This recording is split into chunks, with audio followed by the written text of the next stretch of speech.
कहानी की शुरुआत पूरी तरह से तबाह हो चुकी पृथ्वी से होती है, जहाँ की अभी जेसन नाम का एक सर्वाइवर सबसे छिपते छिपाते अपने लिए खाना ढूंढने निकला है।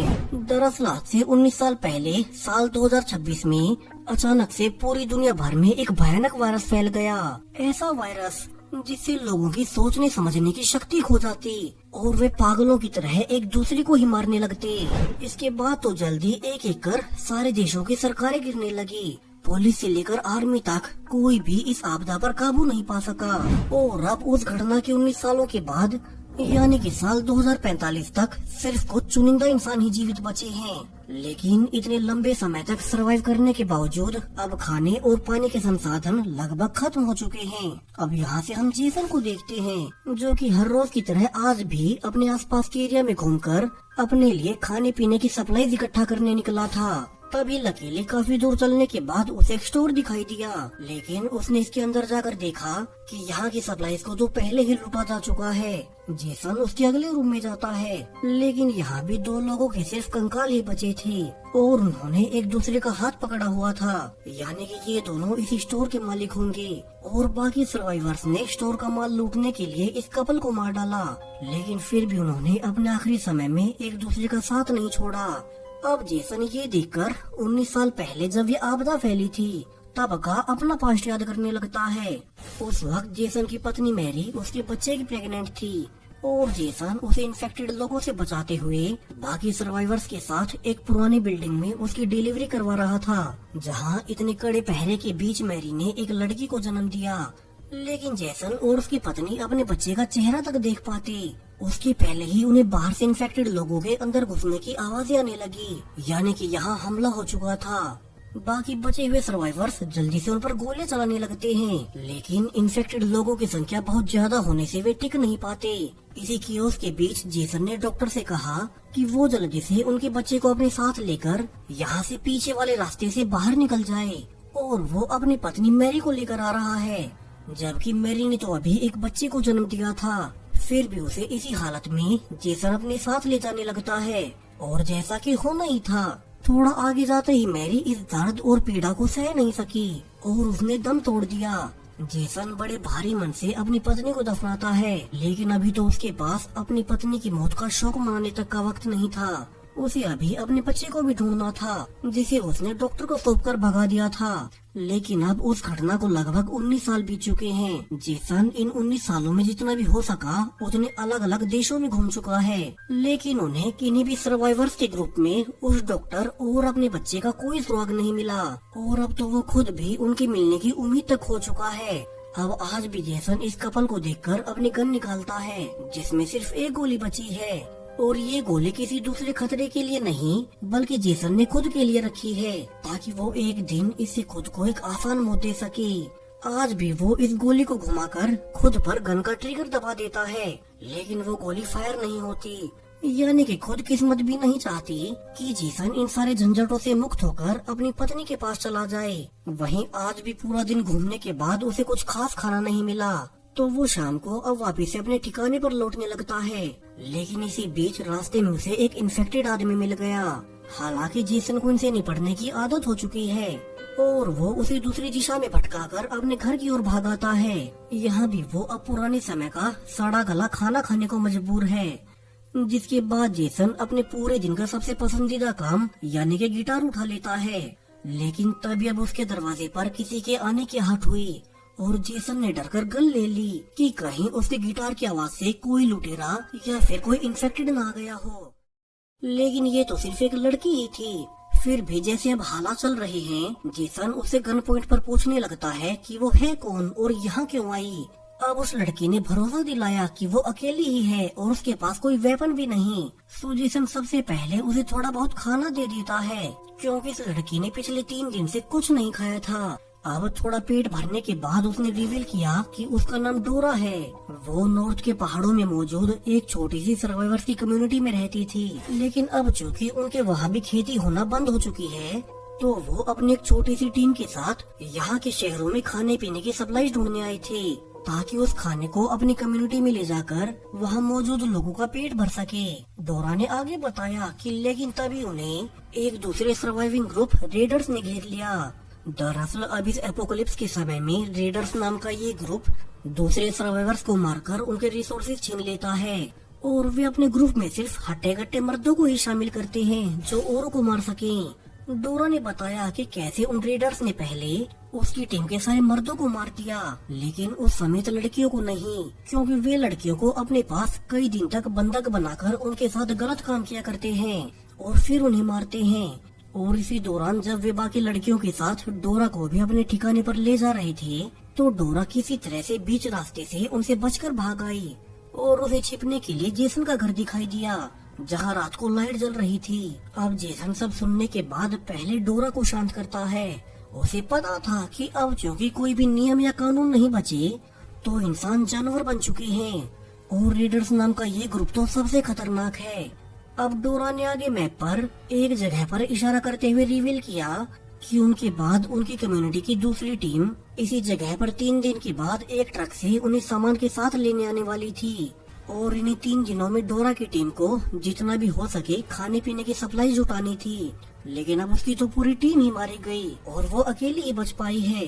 तो वो अब जेसन से मदद मांगती है कि चूँकि वो औरों जैसा नहीं है, तो क्या वो इस जगह तक जाने में उसकी मदद करेगा ताकि वो अपनी कम्युनिटी के पास वापस सेफ पहुंच सके।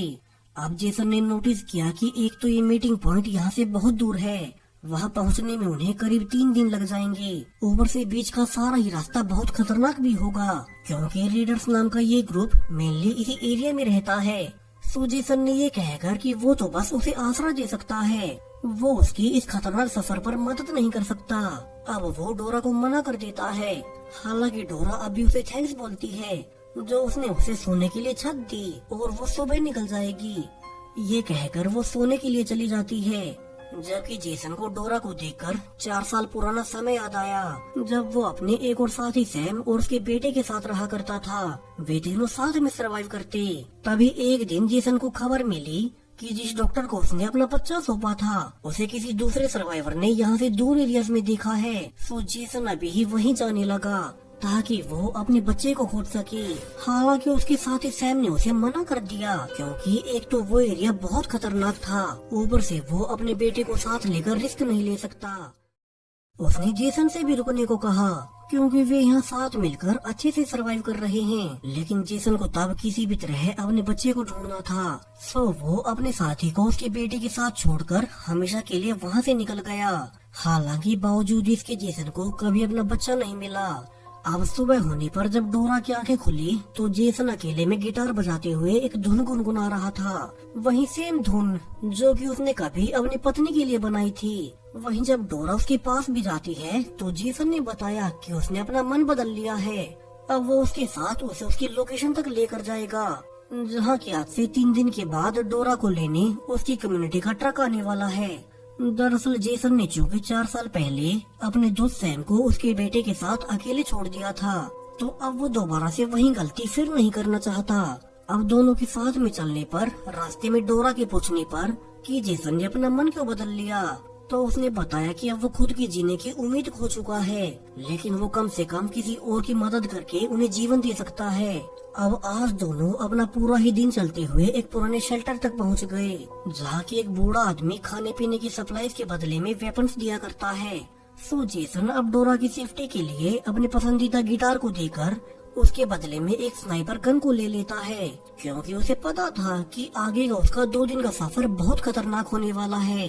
उनके रास्ते में बहुत खतरे आएंगे, इसलिए उसने डोरा के लिए अपना फेवरेट गिटार तक बेच दिया। वहीं जेसन ने तो ये भी फैसला कर लिया था कि एक बार वो डोरा को उसकी मंजिल तक सेफली पहुंचा दे।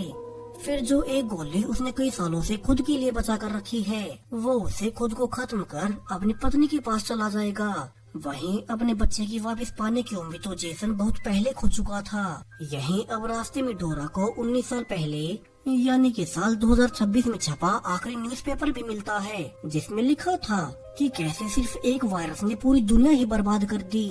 आखिरी कुछ दिनों में गवर्नमेंट ने इंस्ट्रक्शंस भी दिए थे कि ज्यादा से ज्यादा लोग वीटॉक्स की वीडियो को डाउनलोड करके रख लें।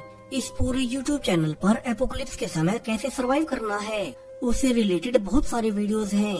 खैर अब दोनों आज का पूरा ही दिन सफर के बाद एक सेफ जगह पर आग जलाकर आज की रात यहीं बिताने का फैसला करते हैं। यहीं डोरा को जेसन के गन में मौजूद उसे गोली के बारे में पता चला। हालांकि अभी वो कुछ नहीं कहती। अब सुबह होने पर दोनों फिर से अपने सफर पर निकल पड़ते हैं। यह रास्ते में उन्हें टूटे हुए घर और स्कूल्स मिल रहे थे, जिन्हें देखकर डोरा ने बताया कि वो असल में इस वायरस से दुनिया बर्बाद होने के बाद ही पैदा हुई थी। सो उसने कभी नॉर्मल दुनिया नहीं देखी। उसकी कम्युनिटी के लोग उसे हमेशा पुरानी नॉर्मल दुनिया के बारे में बताया करते थे। सो अब जेसन डोरा को बताने लगता है कि कैसे शुरू में सबने इस नए वायरस को बहुत हल्के में लिया था। उन्हें लगा कि अब इंसान इतने एडवांस हो चुके हैं कि वे किसी भी बीमारी का इलाज ढूंढ लेंगे, और ऐसा हुआ भी। इस वायरस के फैलने के कुछ ही महीनों के बाद कुछ वैज्ञानिकों ने दावा किया कि उन्हें इस वायरस की कमजोरी मिल चुकी है, और यहीं से सारी गड़बड़ शुरू हुई। क्योंकि उन देशों के ये दावा करते ही बड़े देशों ने उन वैज्ञानिकों को ही मरवा दिया। दरअसल वे बड़े देश ये नहीं चाहते थे कि उनसे गरीब देशों के वैज्ञानिक इस वायरस का इलाज ढूंढ ले और वे इसका एंटीडोट बेचकर उनसे ज्यादा अमीर बन जाएं। फिर उन वैज्ञानिकों के मरने के बाद तो हालात और खराब होते गए। बड़े देशों के छोटे देशों पर अटैक के बाद ये इन्फेक्शन पूरी दुनिया में बहुत तेजी से फैल गया। वहीं ये समय के साथ अपग्रेड भी होता गया कि बड़े देश खुद इसका एंटीडोट नहीं बना सके, क्योंकि उन्होंने इसकी शुरुआती स्टेज में इसे रोका नहीं था। और फिर तो इस वायरस से कोई भी देश नहीं बच सका, यानी कि दुनिया कभी बर्बाद ही ना होती अगर कुछ बड़े देश लालच और पावर के नशे में न होकर गलत कदम न उठाते और छोटे देशों को एंटीडोट बना लेने देते। दुनिया के तबाह होने की असली वजह ये वायरस तो दूसरे नंबर पर आता है। पहली वजह तो खुद इंसान ही है। अब आज भी लगातार 2 दिन पैदल चलने के बाद शाम होने पर उन्हें रास्ते में एक टाउन में कुछ लोग दिखाई दिए। सो दोनों छुपकर देखने लगते हैं कि यहाँ तो उसी रेडर्स ग्रुप के लोग मिलकर कई सारे दूसरे सर्वाइवर्स को मार रहे थे। इससे भी अजीब बात कि इन दूसरे सर्वाइवर्स के पास तो कुछ खाने पीने के लिए भी नहीं था, लेकिन उनकी आंखों के सामने रेडर्स ग्रुप का लीडर उन्हें सिर्फ इसलिए मार देता है ताकि इस पृथ्वी पर जितने भी कम इंसान बचेंगे, खाने पीने के संसाधन उतने ही कम लोगों में बटेंगे। तभी उस लीडर को देखकर डोरा को भी याद आया और उसने रिवील किया कि कैसे उसकी कम्युनिटी पर अटैक करने वाले सेम यही लोग थे। इसी लीडर और उसके लोगों ने मिलकर पहले उसके ग्रुप के मर्दों को मार डाला और फिर वो उसकी बाकी साथी लड़कियों को शोषण के लिए अपने साथ ले गया था, जिसके बाद अब डोरा तो गुस्से में उस पर गोलियां भी चलाने वाली थी। हालांकि जेसन ने उसे रास्ते में रोकते हुए कहा कि वो गुस्से में कोई गलती न करे। अभी हम दोनों भी मिलकर इस पूरे ग्रुप का सामना नहीं कर सकते, और जेसन ये कहकर डोरा को अपने साथ इस ग्रुप से दूर ले जाने लगता है। लेकिन अब और आगे चलकर जेसन ने देखा कि यहाँ तो उन्हीं लड़कियों जो इस लीडर ग्रुप ने डोरा के ग्रुप से उठाई थी, उन्होंने उन लड़कियों के साथ शोषण करके उन्हें बांधकर जान से मार दिया है। अब जेसन ये सब देखकर गुस्से में ही था कि ये लोग इतने क्रूर कैसे हो सकते हैं कि तभी उसे बाहर से डोरा की गोलियां चलाने की आवाज सुनाई दी। दरअसल डोरा के ग्रुप के साथ जो कुछ भी हुआ उसके बाद तो वो अपने गुस्से को दबा नहीं सकी। लेकिन अब जेसन बाहर जाकर देखता है कि उस ग्रुप के लोगों ने डोरा को पकड़ लिया है और वे तो अब उसके साथ भी गलत करने जा रहे थे। सो जेसन अब जल्दी से अपने स्नाइपर गन का इस्तेमाल कर उस रेडर ग्रुप के लोगों को एक एक कर मारना शुरू कर देता है। उसे पता था कि वो अकेला इस पूरे ग्रुप को हरा नहीं सकता, इसलिए उसने जोर से आवाज करके आसपास के इन्फेक्टेड लोगों को भी बुला लिया और वे सारे इन्फेक्टेड लोग रेडर्स ग्रुप पर टूट पड़ते हैं। और जब तक वो ग्रुप इन इन्फेक्टेड लोगों से निपट रहा था तब तक जेसन जल्दी से भागकर अब उसी घर में जाता है जहाँ की वे लोग डोरा को उठाकर लाए थे। और जेसन अब जल्दी से यहाँ के सभी लोगों को मारकर डोरा को छुड़ा लेता है।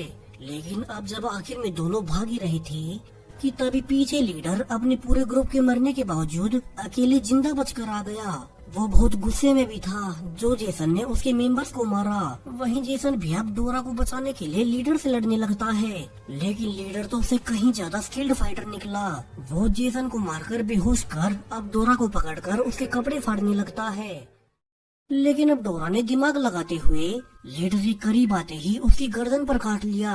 वहीं तभी पीछे से जेसन की वार करने पर अब लीडर वहीं गिर पड़ता है और मारा जाता है। जेसन और डोरा को इतनी तो शांति थी कि उन्होंने इन लोगों को मारकर इंसानियत का भला ही किया है। वहीं अब चूंकि अंधेरा होने आया है तो जेसन ने कहा कि उन्हें आगे बढ़कर कोई सेफ जगह ढूंढनी होगी। उसने डोरा को ये भी बताया कि यहाँ से थोड़ा और आगे उसके पुराने दोस्त सैम का घर है, जिसे कि वो उसके बेटे के साथ 4 साल पहले छोड़कर चला आया था। अब दोनों फाइनली कुछ ही देर में सैम के घर पहुँच गए। और यहाँ सैम ने रिवील किया कि एक लुटेरों के ग्रुप से लड़ते हुए उसके दोनों पैर टूट गए। वहीं उसका बेटा भी 2 साल पहले ही मर चुका है। अब जेसन को सैम का सुनकर बहुत बुरा लगा, क्योंकि अगर वो उसे छोड़कर ना जाता तो ये सब कभी नहीं होता। इसलिए जेसन सैम से माफी मांगते हुए कहता है कि उसे अपने किए का बहुत पछतावा है। वहीं वो और डोरा यहाँ सिर्फ आज की रात ही रुकेंगे और फिर सुबह होने पर अपने सफर पर निकल जाएंगे, क्योंकि उसे डोरा की जान बचानी है। वहीं अब सैम ये जानने के बाद कि जेसन डोरा की मदद करने निकला है, उसने कहा कि कोई बात नहीं, उसे उस पर कोई गुस्सा नहीं है, क्योंकि जो कुछ जेसन के जाने के बाद उसके और उसके बेटे के साथ हुआ शायद से वो उनकी किस्मत में लिखा होगा। इसके बाद सैम ने जेसन से कहा कि वो पास वाले वेयर हाउस में जाकर अपने और डोरा के लिए खाना ले आए, तब तक वो डोरा को घर दिखा देगा। अब जेसन के जाने के बाद डोरा ने कहा कि जेसन एक बहुत अच्छा आदमी है, वो सिर्फ उसकी जान बचाने के लिए ये खतरनाक सफर कर रहा है। लेकिन अब सैम कहता है कि काश जेसन ने ये सब पहले किया होता तो आज उसके साथ वो सब नहीं होता जो अब जेसन और डोरा दोनों के साथ होने वाला है। और ये कहते ही सैम का चेहरा बदल गया, वो अपने व्हीलचेयर से खड़ा हो जाता है, यानी कि वो पैर न होने का ड्रामा कर रहा था। और डोरा समझ गई कि सैम के इरादे कुछ और ही हैं। वो जल्दी से सैम पर अटैक कर बाहर भागने की कोशिश भी करती है, लेकिन सैम ने उसे आसानी से काबू कर लिया। जिसके बाद डोरा गुस्से में कहती है कि जेसन जल्दी वेयर हाउस से खाने का सामान लेकर वापस आता होगा और वो उसे छोड़ने नहीं वाला। लेकिन अब सैम कहता है कि जेसन जिस वेयर हाउस में गया है वो वहाँ से कभी जिंदा वापस नहीं आने वाला। दूसरी ओर जेसन जो कि वेयर हाउस में आया था, अब उसने नोटिस किया कि यहाँ खाना तो छोड़ो, अंदर से बहुत बुरी बदबू आ रही है। और फिर अंदर जाने पर जो उसने अपने सामने देखा, उसे तो जेसन की आंखें फटी की फटी रह जाती हैं। यहाँ तो सैम का बेटा जो कि खुद अब तक इन्फेक्टेड हो चुका था, सिर्फ अकेला वही बंद है। जेसन ने नोटिस किया कि सैम ने अपने बेटे के इन्फेक्टेड होने के बावजूद उसे यहाँ बंद करके रखा है और वो उसे जिंदा रखने के लिए अपने बेटे के सामने बहुत से मासूम लोगों को फेंक रहा है ताकि उसका बेटा उन्हें खाकर जीवित रह सके। वहीं दूसरी ओर सैम डोरा से कहता है कि जेसन की बॉडी बड़ी होने से उसके बेटे को अगले कई हफ्तों तक उसके खाने की जरूरत नहीं पड़ने वाली। तब तक वो डोरा को यहीं बंद करके अपनी प्यास शांत करेगा और आखिर में वो उसे भी अपने इन्फेक्टेड बेटे के आगे फेंक देगा। लेकिन तभी दरवाजे से जेसन वापस आ गया और उसने कहा कि उसे डोरा के लिए वापस आना था, इसलिए उसे सैम के इन्फेक्टेड बेटे को मारना पड़ा। और ये सुनते ही सैम गुस्से में अब जेसन को गोली मार देता है, जिससे डोरा जल्दी से सैम पर टूट पड़ी। लेकिन अब भी वो कैसे भी करके सैम का सामना नहीं कर सकती। और इस बार फिर से सैम जब आगे बढ़ा कि तभी पीछे से गोली लगने से वो नीचे गिर पड़ता है।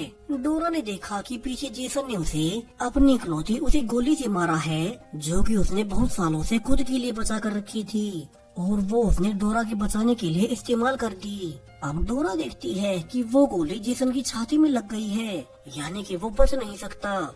हालांकि अब भी वो हार नहीं मानती। वो घायल जेसन को उठाकर अपने साथ उसे लोकेशन पर जाने लगी, जहां उसकी कम्युनिटी के लोग सुबह होने पर उसे लेने आने वाले थे। अनफॉर्चुनेटली जेसन वहां पहुंचते ही गिर पड़ता है। उसे पता था कि अब वो बच नहीं पाएगा और वो डोरा से कहता है कि वो बुरा न माने, उसे इसी दिन का कब से इंतजार था और अब वो अपनी पत्नी के पास जा सकेगा। जिसके बाद जेसन की आंखें बंद हो गई। उसे लगा कि वो अपनी पत्नी के सामने खड़ा है, लेकिन वो उसके करीब आता कि उसकी पत्नी ने इशारा किया कि अभी वक्त नहीं हुआ है। और तभी जेसन की आंखें खुलती है और उसे पता चला कि वो तो पिछले 2 हफ्तों से कोमा में पड़ा था। दरअसल उस लोकेशन पर पहुंचने के बाद डोरा के कहने पर उसके कम्युनिटी के लोग जेसन को अपने साथ ले आए और उसकी गोली निकाल दी।